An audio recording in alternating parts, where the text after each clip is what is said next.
જય શ્રી કૃષ્ણ. શ્રીમદ ભગવદ્ ગીતા શ્લોક નંબર 2.16. સત્ય અને અસત્યના લક્ષણો. ન અસતઃ વિદ્યતે ભાવઃ ન અભાવઃ વિદ્યતે સતઃ ઉભયો અપી દ્રષ્ટઃ અંતઃ તુ અનયો તત્વદર્શિભિઃ. ભગવાન કેટલું સરસ બોલે છે અહીંયા કે અસત્ય પદાર્થની સત્તા જ નથી, એટલે અસત્યની કોઈ સત્તા જ નથી અને સત્યનો કોઈ અભાવ પણ નથી. આ બંનેનું તત્વજ્ઞાની પુરુષોએ જોયું છે. કેટલું સરસ. અહીંયા છે ને આપણે બધાને સમજવા જેવું છે કે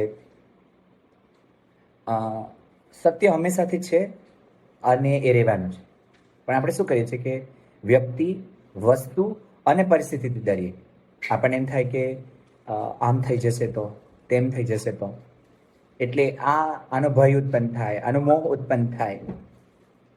તો તમારે અને મારે આપણે બધાને એક વસ્તુ જોવાની જરૂર છે કે શું જીવનમાં એવી પરિસ્થિતિ આવી છે ક્યારેક કે જ્યાં આપણે સત્ય અને અસત્યનો ભેદ સમજવો પડે છે.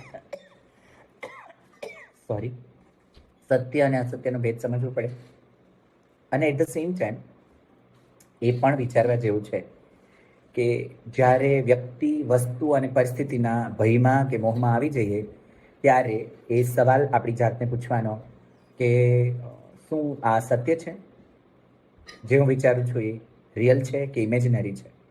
અને જો એ અસત્ય છે તો ડરવાની જરૂર નથી. અને મારા માટે આજે એ શીખવા જેવું છે કે જીવનમાં શું સત્ય છે.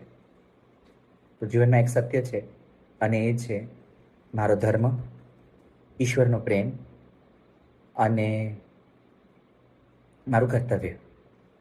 આટલું જ સત્ય છે. Thank you so much.